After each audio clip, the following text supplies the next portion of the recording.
Hi everyone, and welcome to the Elegant Inspiration Series. I'm Caroline Phipps, the founder of Living with Inner Elegance, and I'm here with another boost of spiritual rocket fuel. And today I'm going to talk about what the US Surgeon General describes as the current epidemic of loneliness and isolation. How we got here, and things we can do to connect and to feel better. For in the words of Mother Teresa, the most terrible poverty is loneliness and the feeling of being unloved. Bearing in mind that feelings of isolation negatively impact us physically, emotionally, and spiritually, the statistics are shocking. 1 in 2 adults reported experiencing loneliness before the COVID pandemic, which has only made the situation worse. And age isn't a factor either, because people of all ages are spending less time with others than 20 years ago. And this trend is particularly affecting people under 25, who have a whopping 70% less social time than previous generations at this age. Describing loneliness as an epidemic tends to suggest that there's something out there that we're at the mercy of.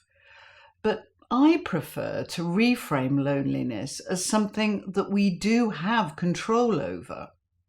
And the first step is to explore its origins.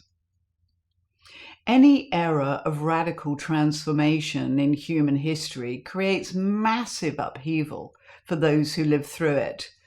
And we're dealing with profound change on every single level: climate, technology, economics, culture, religion, spirituality, along with the accompanying erosion of confidence in governments, institutions, and one another. And there is a but today, because changes that would have taken decades, even years in the past, like the Industrial Revolution or World War II, for example, are now often measured in months, even weeks. And we're more adrift than ever in a world we're struggling to understand. A confluence of events and choices have brought us to this crisis. Dispersed families, more of us living alone, residual post-pandemic habits at home and at work, electronic communication, social media, fear-mongering, as in it's scary out there, culture wars and fear of being misunderstood, anxiety over how we appear, feeling our lives diminished when they don't match up to such mythologies as the over-romanticization of love and soul partnership and the American dream, and so on and so on. So with the speed of change now totally outstripping our ability to adapt, our reaction is fear, overwhelm, and confusion. And this makes us particularly vulnerable to fear-mongering and self-protective withdrawal into ourselves as we try to escape from the world. And all the while, our individual fears are reflected on the world stage. Integration versus exclusion and discrimination, expansionism and collaboration versus isolationism, are the major forces dominating geopolitics, which are driving yet another shift in familiar alliances and hostilities. Having evolved to create ways of having our many needs met with a swipe or a click, we're still tribal creatures, hardwired over centuries of human evolution to be connected. Historically, being banished from the tribe meant our very survival was at stake. Simply put, there's safety in numbers. And as a result, our lack of connection with others threatens our sense of safety and security. which has dramatic consequences for our well-being. Isolation can lead to all manner of physical and emotional problems: withdrawal, aggression, anger, depression, suicide, and so on. While chemical changes in the body caused by the stress of insecurity lead to real physical problems, such as hypertension, heart attack, and stroke. And the less we communicate, the less able we are to communicate, until avoidance becomes habitual.